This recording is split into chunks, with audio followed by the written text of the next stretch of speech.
और चलिए अब आपका नेटवर्क 10 के खास कार्यक्रम रिपोर्टर्स लाइव में स्वागत है, जिसमें हमारे साथ प्रदेशों की राजधानियों और शहरों से हमारे संवाददाता जुड़ेंगे और जानकारी देंगे क्या है उनके शहर की खास खबरें।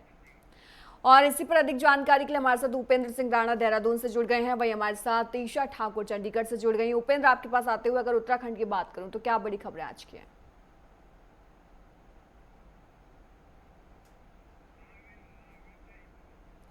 चलिए ठीक है, राघवेंद्र हमारे उत्तर प्रदेश के ब्यूरो चीफ हमारे साथ लगातार जुड़े हुए हैं। राघवेंद्र, आपके पास आते हुए अगर उत्तर प्रदेश की बड़ी खबरों की बात करूं तो क्या है आज की बड़ी खबरें?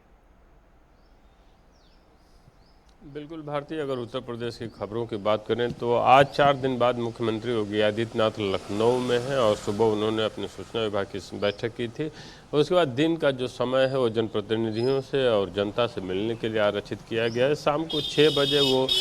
लोक निर्माण विभाग और सेतु निगम विभाग की समीक्षा बैठक देखेंगे, वहाँ के विकास कार्यों का जायजा लेंगे और जो भी दिशा निर्देश होंगे और सुधार की उसके वो निर्देश उनके तरफ से जारी किए जाएंगे। वहीं लखनऊ की बात कर लें तो यहाँ पे जो सचिवालय संघ है, उत्तर प्रदेश सचिवालय संघ, उसका कार्यकाल संघ का 12 जून को ख़त्म हो गया है, तो उसके चुनाव की तैयारियां अब जोरों पे हैं। कल सचिवालय कर्मी प्रमुख सचिव सचिवालय एसएडी से मुलाकात किए थे और उन्होंने अपनी बात को रखा कि जल्द से जल्द चुनाव कराया जाए, तो जल्द ही उत्तर प्रदेश सचिवालय संघ का चुनाव भी हम सबके सामने होगा। वहीं लखनऊ की बात कर लें तो यहाँ पे एक ऐसे व्यक्ति को गिरफ्तार किया गया है जो एलडीए की फर्जी जमीनें कागजात बनाकर एलडीए की महत्वपूर्ण बेशकीमती जमीनों को बेचा करता था, उसको गोमती नगर पुलिस ने गिरफ्तार किया है। वहीं साइंस सिटी जो रियल इस्टेट की एक बड़ी कंपनी है जिसका लखनऊ में बहुत बड़ा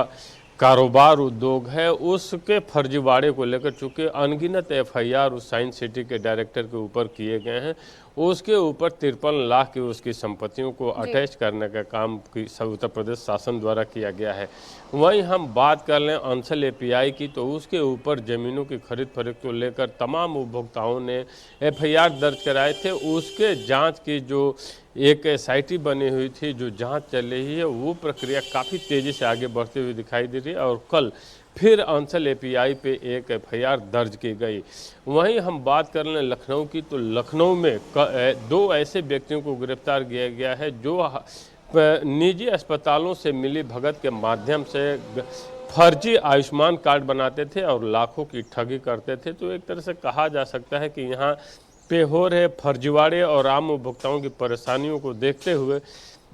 जिस तरह की कार्रवाई उत्तर प्रदेश पुलिस द्वारा एसटीएफ द्वारा की जा रही है, उससे एक संकेत साफ है कि आने वाले समय में उत्तर प्रदेश में फर्जीवाड़ा करने की, धोखाधड़ी के माध्यम से पैसा कमाने की और आम जनता को ठगने का कोई स्थान नहीं होगा। वहीं हम राजनीति की बात कर लें तो जिस तरह समाजवादी पार्टी मुखिया अखिलेश यादव भारतीय जनता पार्टी पे हमलावर हैं और भारतीय जनता पार्टी के जो भी नेता हैं वो समाजवादी पार्टी के मुखिया अखिलेश यादव पे लगातार हमलावर दिखाई दे रहे हैं और ख़ास करके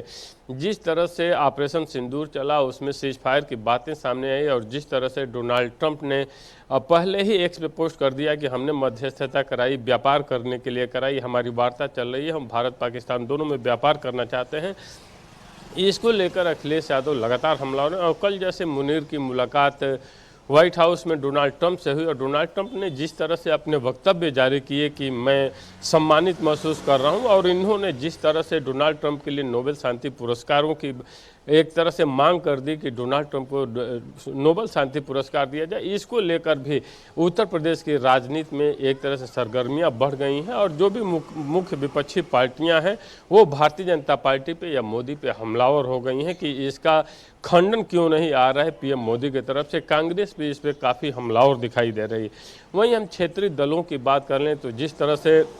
स्वामी प्रसाद मौर्य अब अपनी नई राजनीतिक पार्टी बना रहे हैं, तो संजय निषाद और स्वामी प्रसाद मौर्य दोनों जब मुरादाबाद में एक शहर में पहुंचे तो वहां पे संजय निषाद स्वामी प्रसाद मौर्य पे हमलावर दिखे और उन्होंने तगड़ा हमला बोलते हुए कहा कि स्वामी प्रसाद मौर्य रसविहीन नेता हैं, अब उनके अंदर कोई दम नहीं है, वो राजनीति में कहीं सफल नहीं होंगे। तो एक तरह से कहा जा सकता है कि जो एक पीडीए की बात चलती है वो पीडीए की वकालत भारतीय जनता पार्टी अपने क्षेत्रीय दलों के माध्यम से, चाहे सुभाषपा के ओपी राजभर की बात कर लें या संजय निषाद की बात कर लें निषाद पार्टी की, इनके माध्यम से जो पीडीए के अन्य नेता हैं विपक्षी दलों के, उन पे हमले कराते हुए दिखाई दे रही है। तो एक तरह से कहा जा सकता है कि उत्तर प्रदेश की राजनीति एक तरफ पंचायत चुनाव को लेकर, विधानसभा चुनाव को लेकर एक दूसरे दलों के ऊपर आरोप प्रत्यारोप का दौर तो चल ही रहा है, तो दूसरी तरफ मुख्यमंत्री योगी आदित्यनाथ के स्तर पर विकास कार्यों की लगातार समीक्षा बैठक की जा रही है, जो आज शाम को भी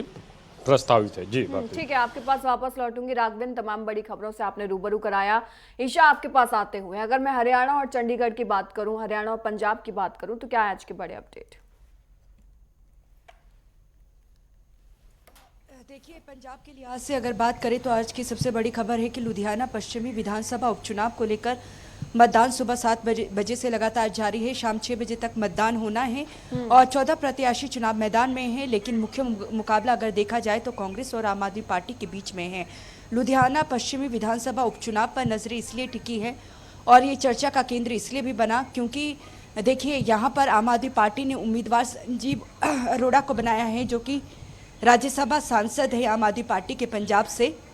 तो आप सुप्रीमो अरविंद केजरीवाल पर ये आरोप लग रहे हैं कि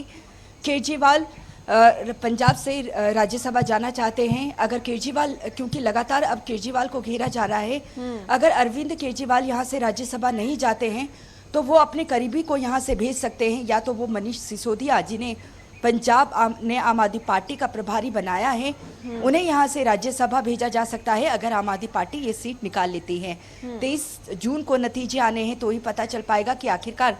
जीत किसकी यहाँ पर होती है, लेकिन मुख्य मुकाबला कांग्रेस और आम आदमी पार्टी के बीच में है। भारतीय जनता पार्टी की अगर बात करें तो जीवन गुप्ता को यहाँ पर चुनाव मैदान में उतारा गया है, जो कि पूर्व के महासचिव हैं, और साथ ही साथ अगर श्रोमणी अकाली दल की बात करें, उनकी तरफ से भी यहाँ पर चुनाव मैदान में प्रत्याशी उतारा है। तो श्रोमणी अकाली दल और जो बीजेपी है कहीं ना कहीं वोट काटने का काम यहाँ पर कर सकते हैं। तो इसका फायदा माना जा रहा है कि कांग्रेस को हो सकता है। अगर कांग्रेस से सीट निकाल लेती है तो कहीं ना कहीं ये संदेश जाएगा कि 2027 विधानसभा चुनाव में जो कांग्रेस है वो मजबूत स्थिति में दिखेगी। अगर आम आदमी पार्टी ये सीट निकाल लेती है तो कहीं ना कहीं आम आदमी पार्टी को फायदा होगा, क्योंकि राज्यसभा सांसद को यहाँ पर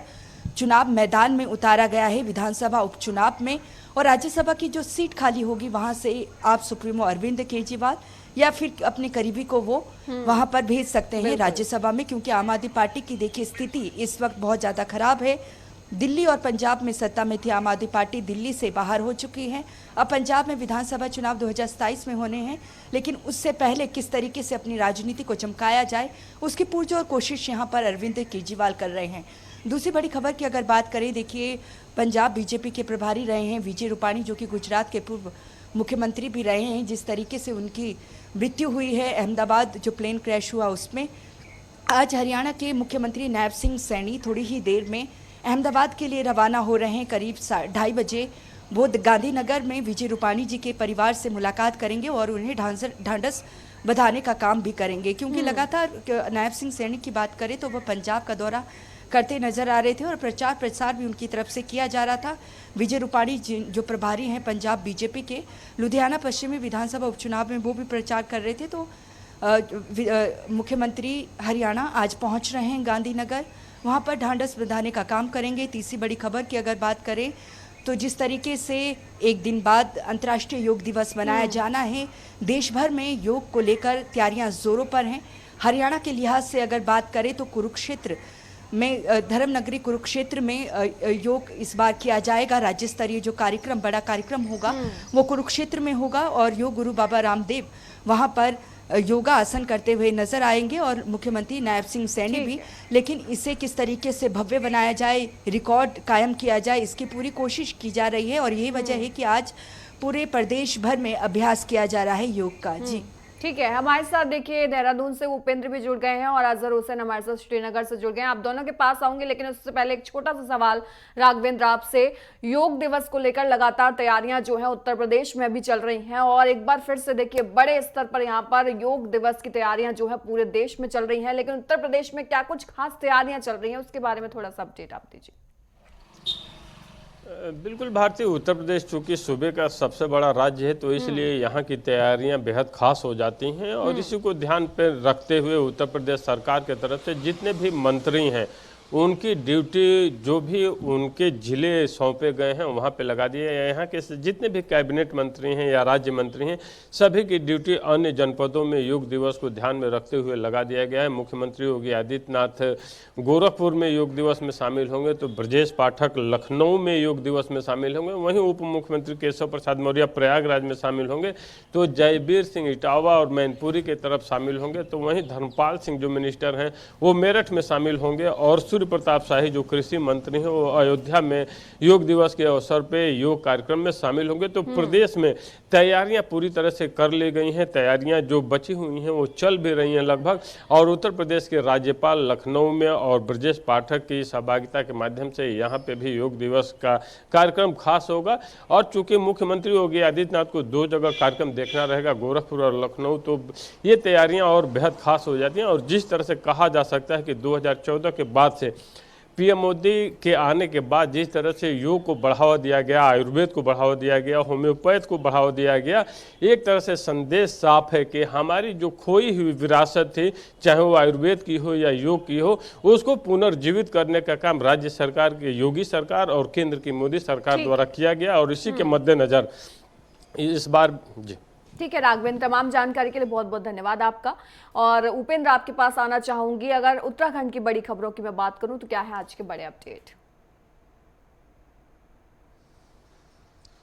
देखिए भारतीय, अगर उत्तराखंड में आज बड़ी खबर की अगर बात की जाए तो सबसे पहले बड़ी खबर यह है कि देश के राष्ट्रपति द्रौपदी मुर्मू का आज उत्तराखंड दौरा है, और 3 दिवसीय दौरे पर जो है द्रौपदी मुर्मू जो है वो यहाँ पर रहने वाली है। शाम 4 बजे के करीब देहरादून जॉली ग्रांट एयरपोर्ट पर जो है मुख्यमंत्री पुष्कर सिंह धामी उनका स्वागत करेंगे, और सीधे वहाँ से राष्ट्रपति निकेतन में जो है वो वहाँ से रवाना होंगे। और वहाँ पर जिस तरीके से कई सारे कार्यक्रम में वहाँ पर प्रतिभाग भी करेंगे। उसके साथ ही कल जिस तरीके से 20 जून को उनका जन्मदिन भी है, तो ऐसे मौके खास दिन जो है उनके लिए है। उसके साथ ही उनके जो राष्ट्रपति निकेतन है वहाँ पर राष्ट्रपति तपोवन और राष्ट्रपति उद्यान का भी वह शिलान्यास वहाँ पर करेंगे। साथ ही जो दृष्टिबाधित इंस्टीट्यूट है देहरादून का, वहाँ पर वो अपना दौरा करेंगे। उसके साथ ही जो नैनीताल राजभवन है उसको 125 वर्ष जो है वो पूरे हो चुके हैं, और ऐसे में वह कल डाक टिकट भी जिस तरीके से वो जारी करेंगे। वहीं 21 जून को जिस तरीके से अंतर्राष्ट्रीय योग दिवस है, और ऐसे में अंतर्राष्ट्रीय योग दिवस के मौके पर देहरादून के पुलिस लाइन में एक बड़ा कार्यक्रम जो है वो रखा गया है, और जिसमें राष्ट्रपति द्रौपदी मुर्मू जो है उसमें प्रतिभाग करेंगे। तो ऐसे में तमाम सुरक्षा एजेंसियों जो है वो पूरी चाक चौबंद सुरक्षा व्यवस्था जो है वो आज से पूरी तरीके से जुटी हुई है। काफी दिनों से जिस तरीके से पुलिस प्रशासन की टीमें जो है पुलिस बल को जो है वो ब्रीफ कर रही थी कि किस तरीके से जो है राष्ट्रपति के दौरे को लेकर जो है जो व्यवस्थाएं रहनी है, चाक चौबंद व्यवस्था सुरक्षा की जो है वो रखी गई है। ऐसे में तमाम जगहों पर जो है अगर आज देखा जाए तो देहरादून के चप्पे चप्पे पर जो है सुरक्षा व्यवस्था को लेकर जो है तमाम पुलिस बल और सीआरपीएफ के जवान जो है वो तैनात किए गए हैं। हालांकि ये जरूर है कि आज कई जगहों पर जो है वो रूट भी डाइवर्ट जो है वो किए गए हैं, चाहे वो ऋषिकेश हरिद्वार से जो आने वाले जो देहरादून के जो आने वाले लोग हैं उनको जाम की समस्या से भी जूझना पड़ सकता है। साथ ही जो मसूरी जाने वाले पर्यटक हैं उनको भी थोड़ा मुसीबतों का सामना जो है 3 दिनों तक जो है वो करना पड़ सकता है, क्योंकि रूट पूरी तरीके से जो है वो आज से डाइवर्ट हो जाएंगे। तो ऐसे में आम लोगों को भी जाम की समस्या से जो है वो जूझना पड़ सकता है। दूसरी बड़ी खबर की अगर बात की जाए तो जिस तरीके से पूरे देश भर में अंतर्राष्ट्रीय योग दिवस को लेकर पूरी तैयारियां जो है वो जोर शोरों पर जो है वो चल रही है, और ऐसे में तमाम जगहों पर अगर देखा जाए तो योगाभ्यास जो है वो किया जा रहा है। आज मुख्यमंत्री पुष्कर सिंह धामी की ओर से भी सीएम आवास में जिस तरीके से योगाभ्यास जो है वो किया गया है, और इस बार जिस तरीके से उत्तराखंड में 2 जगहों पर जो है भव्य तरीके से योग दिवस जो है वो मनाया जाएगा। देहरादून के पुलिस लाइन में जिस तरीके से राष्ट्रपति द्रौपदी मुर्मू जो है वो शिरकत करेंगे, वहीं दूसरी ओर जो उत्तराखंड के ग्रीष्मकालीन राजधानी है गैरसैंण में, वहां पर भव्य तरीके से जो है इस बार अंतर्राष्ट्रीय योग दिवस जो है वो मनाया जाएगा, जिसमें मुख्यमंत्री पुष्कर सिंह धामी वो शामिल होंगे। उसके साथ ही देश के 10 राजदूतों को जो है 10 देशों के जो राजदूत हैं वो जो है अंतर्राष्ट्रीय योग दिवस के मौके पर जो है गैरसैंण में शिरकत करेंगे और मुख्यमंत्री उनके साथ जो है वहां पर योग अभ्यास करते हुए जो है वो दिखाई देंगे। उनका जिस तरीके से जो लगातार प्रधानमंत्री नरेंद्र मोदी की ओर से जो संदेश दिया गया था कि योग हमारी जिस तरीके से जो परंपरा जो रही है, ऋषियों की जो परंपरा रही है, उसको बढ़ाने का काम जो है वो किया जा रहा है, उस संस्कृति को बढ़ाने का काम किया जा रहा है। उसको देखते हुए आयुष विभाग की ओर से लगभग पूरी तैयारियां जो है वो गैरसैंण में वो कर दी गई है, क्योंकि कल का ही समय जो है वो बचा हुआ है। ऐसे में जिस तरीके से 10 देशों के जो राजदूत यहां पर पहुंच रहे हैं पहली बार, उनके साथ जो है उत्तराखंड के कई लोग जो है योगाभ्यास करते हुए दिखाई देंगे। बिल्कुल, योग दिवस के लिए पूरी तरीके से तैयार जो है उत्तराखंड इस बार नजर आ रहा है। अजहर, आपके पास आते हुए अगर आज के बड़े अपडेट की मैं बात करूं तो क्या है आज के बड़े अपडेट? देखिए घाटी की अगर बात करें कुछ अहम खबरों की और बात करें, लगातार अमरनाथ यात्रा 2025 के हवाले से जो है मीटिंगें ली जा रही है, गृह मंत्री की ओर से या राज्य सरकार की ओर से मीटिंगें ली जा रही है और इसमें डेवलपमेंट अभी तक क्या है वो आप तक पहुंचाने की कोशिश करता हूं मैं। यहां पे सबसे अहम खबर यह है कि इस बार जो अमरनाथ यात्रा में FRS यानी फेस रिकॉग्निशन सिस्टम लगा दिया गया है, जिसके माध्यम से अगर कोई भी ब्लैकआउट कोई भी पर्सन होगा या कोई भी वांटेड पर्सन होगा या कोई भी आतंकी होगा या OGWs होगा, उसकी शिनाख्त एकदम से हो सकती है। इसमें एक तो कैमरा और कैमरा के साथ साथ में एक सायरन सा लगा हुआ है। जो ही वो व्यक्ति जो है इस कैमरा से पास होगा वो एकदम से सायरन बजाएगा अगर वो ब्लैकआउट जो है पर्सन होगा। और इसके साथ साथ KYC भी जो है इसमें अनिवार्य कर दी गई है और इसके साथ साथ जो है RFI कार्ड जो है वो भी इसमें बनाया गया है। तो कहीं ना कहीं ये सिक्योरिटी सिस्टम की जो हम लगातार जो बात कर रहे थे, लेटेस्ट टेक्नोलॉजी, उसका इस्तेमाल यहाँ पे किया गया है। और इस पूरे यात्रा को अंजाम देने के लिए 581 यानी 581 कंपनियों को तैनात किया गया है, जिसमें तकरीबन 50,000 के करीब जो जवान है, पैरामिलिट्री फोर्स है, उसकी यहाँ पे सहायता ली गई है। एक्स्ट्रा जो है नाके, बैंकर्स के साथ साथ CC कैमरा, सर्वेलेंस और उसके साथ साथ ड्रोन की मदद से ये सारी सिक्योरिटी जो है अरेंज की गई है। और इसके साथ साथ जम्मू कश्मीर पुलिस और CRPF की जो इंटीरियर जो जिम्मेदारी है वो इंटीरियर जिम्मेदारी उनकी होगी, लेकिन नेशनल हाईवे और बाकी चीजें जो है वहां पे जो BSF के साथ साथ CIF और बाकी जो सिक्योरिटी फोर्सेस है उनकी तैनाती अमल में लाई जाएगी। इस बार जो अगर हम देखेंगे कम से कम अभी तक जो है 4 लाख के करीब जो है श्रद्धालुओं की रजिस्ट्रेशन अभी तक हुई है, जो कि 3 जुलाई से जो अमरनाथ यात्रा है वो स्टार्ट होने जा रही है। कहीं ना कहीं जो फुल प्रूफ सिक्योरिटी बिल्कुल ठीक है। अजहर, आपके पास वापस लौटूंगी, टेक्निकल इश्यू के चलते कुछ दिक्कत हो रही है, सुधारने की कोशिश करेंगे। पल्लवी हमारे साथ लगातार दिल्ली से जुड़ी हुई हमारे संवाददाता। पल्लवी, अगर मैं दिल्ली की बड़ी खबरों की बात करूं तो क्या है आज के बड़े अपडेट?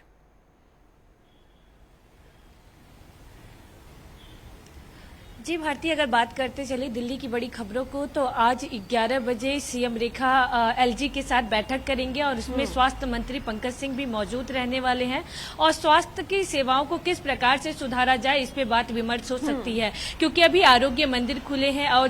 17 ऐसे आयुर्वेद केंद्र भी खुले हैं दिल्ली में। तो इसको लेके आज अहम बैठक है जिसमें LG VK सक्सेना और CM रेखा और स्वास्थ्य मंत्री पंकज सिंह मौजूद हैं। तो और भी किस प्रकार से स्वास्थ्य सेवाओं को आगे बढ़ाया जा सके, दिल्ली की जनता को राहत मिल सके, इन सभी चीजों को लेकर काम करती हुई दिल्ली सरकार दिखाई दे रही है। वहीं अगर बात करते चले आज की दूसरी बड़ी खबर की दिल्ली में, तो आज तालकटोरा स्टेडियम में राहुल गांधी का जन्मदिन के अवसर पे 5000 युवाओं को रोजगार देने की बात की गई है। इसमें अगर बात करते चले किस प्रकार से उनको रोजगार दिया जाएगा, इसको लेकर जो दिल्ली कांग्रेस कमेटी के अध्यक्ष देवेंद्र यादव हैं, उन्होंने बताया कि जो भी लोग 8वीं फेल या फिर PhD करके भी आए हैं उनकी एलिजिबिलिटी के अकॉर्डिंग उनको जॉब मिलेगा। और साथ में ही युवा कांग्रेस अध्यक्ष जो उदय भारती हैं, उन्होंने भारतीय जनता पार्टी पर सवाल भी उठाते हुए दिखाई दिया है। उन्होंने कहा है कि हमें अगर ये रोजगार अगर हम दे रहे हैं 5000 युवाओं को, तो कहीं ना कहीं जो अभी मौजूदा सरकार है वो युवाओं को रोजगार नहीं दे रही है, भ्रष्टाचार ज्यादा बढ़ता हुआ दिखाई दे रहा है। इस वजह से आज हम राहुल गांधी के जन्मदिन के अवसर पर 5000 युवाओं युवाओं को रोजगार देने का काम करेंगे। साथ में ये प्रोग्राम सुबह 9:30 बजे से शाम के 4 बजे तक चलेगा और 5,000 युवाओं को उनके एलिजिबिलिटी के अकॉर्डिंग उनको जॉब देने की बात की जा रही है। वहीं अगर हम तीसरी खबर की तरफ रुख करते हैं तो इजराइल और ईरान के बीच जो अभी लड़ाई चल रही है उसमें जो ईरान की तरफ से हमारे जो छात्र फंसे गए हैं ऑपरेशन सिंदूर के तहत उनको वापस भारत लाया गया है। आज सुबह 5 बजे 110 छात्रों को दिल्ली में लाया गया है फ्लाइट द्वारा और उनके परिजनों को उनको सौंप दिया गया है और साथ में अभी ये ऑपरेशन सिंदूर जारी भी है और किस प्रकार से वहाँ जो स्टूडेंट पढ़ते हैं उनको लाया जाए इस पे काम करती हुई भारत सरकार दिखाई दे रही है। साथ में अगर बात करते चले योग दिवस की तो योग दिवस कल है और सीएम रेखा ने स्पष्ट रूप से कहा है कि हम यमुना तट के किनारे योग दिवस मनाएंगे और जितनी भी जनता है उन सभी लोगों को यमुना तट पे उन्होंने बुलाया है और साथ में ही वहाँ की जो व्यवस्था है उसे भी कड़ी कर दी गई है और अभी से ही तैयारियां यमुना तट पे शुरू कर दी गई है। साथ में अगर बताते चले आज उत्तर पूर्वी दिल्ली के सांसद मनोज तिवारी ने कहा है कि आज से योगा दिवस हम शुरू करेंगे और वो अपने कॉन्स्टिट्यूंसी में आज से योगा दिवस शुरू कर चुके हैं और आज सुबह उन्होंने अपने ही कॉन्स्टिट्यूंसी में लोगों को बुला के योग दिवस की जो पहल है वो आज से शुरू कर दी है। साथ में अगर भारतीय पांचवी खबर की तरफ रुख लेते हैं तो दिल्ली का जो मौसम है वो 2 दिनों से बारिश हो रहा है और लोगों को कहीं ना कहीं राहत मिलती हुई दिखाई दे रही है। साथ में अगर आज मौसम की बात करें तो आज मौसम को लेके येलो अलर्ट जारी कर दिया गया है और साथ में आज मौसम शायद हवा हो सकती है पर आज बारिश नहीं हो सकती। इस वजह से कहीं ना कहीं दिल्ली वालों की जो थोड़ी मुश्किलें हैं वो बढ़ती हुई दिखाई दे रही हैं। ठीक है पल्लवी। और देखिए अजहर, आपकी बात आधी रह गई थी, आप अपनी बात पूरी कर लीजिए जल्दी से। हम अमरनाथ यात्रा के हवाले से बात कर रहे हैं कि फुल प्रूफ सिक्योरिटी सिस्टम जो है वो कर दिया गया है इस बार और 3 लेयर सिक्योरिटी सिस्टम। जिस तरीके से हम लगातार बात कर रहे थे कि लेटेस्ट टेक्नोलॉजी जिसका मैंने अभी तस्करा किया जिसमें FRS KYC या RFI कार्ड्स के जरिए इस बार जो है पूरी निगरानी की जाएगी। इसके बाद एक अहम खबर की ओर बात करें जो हाल ही में जो रिजर्वेशन के हवाले से एक जो है तूल पकड़ता जा रहा है एक खबर, तो उस हवाले से जो कैबिनेट की जो मीटिंग जो राज्य सरकार की कैबिनेट मीटिंग जो कल शाम 6 बजे हो गई थी, तो जिसमें तकरीबन जो चीफ मिनिस्टर ने उनको 6 महीने का जो कैबिनेट को 6 महीने का वक्त दिया था कि वो अपना जो रिपोर्ट है वो सबमिट करे। फिर आखिर जो है कल जो हालांकि उनका जो टाइम था वो 10 जून तक था, लेकिन कल शाम जब मीटिंग हुई तो के बाद में जो उन्होंने अपना रिपोर्ट जो है वो लॉ डिपार्टमेंट को सौंप दी गई है और अभी तक जो रिजर्वेशन का जो कोटा था वो 70% जो ओबीसी और बाकी चीजें हैं जो ओपन मेरिट के लिए यहाँ पे 30% जो कोटा था ये अभी चल रहा है। लेकिन अभी इसमें क्या पेशरफ्त आती है, क्या इसमें कटौती होती है, किस साइड में कटौती होती है, इसमें अभी आना कुछ बात नहीं। लेकिन तमाम बड़े राज्यों के अपडेट्स जो है वो हमने जाने, चाहे वो बात जम्मू कश्मीर की हो, पंजाब की हो या फिर उत्तराखंड की हो, दिल्ली की हो या उत्तर प्रदेश की हो। आप चारों का बहुत बहुत धन्यवाद तमाम जानकारी के लिए।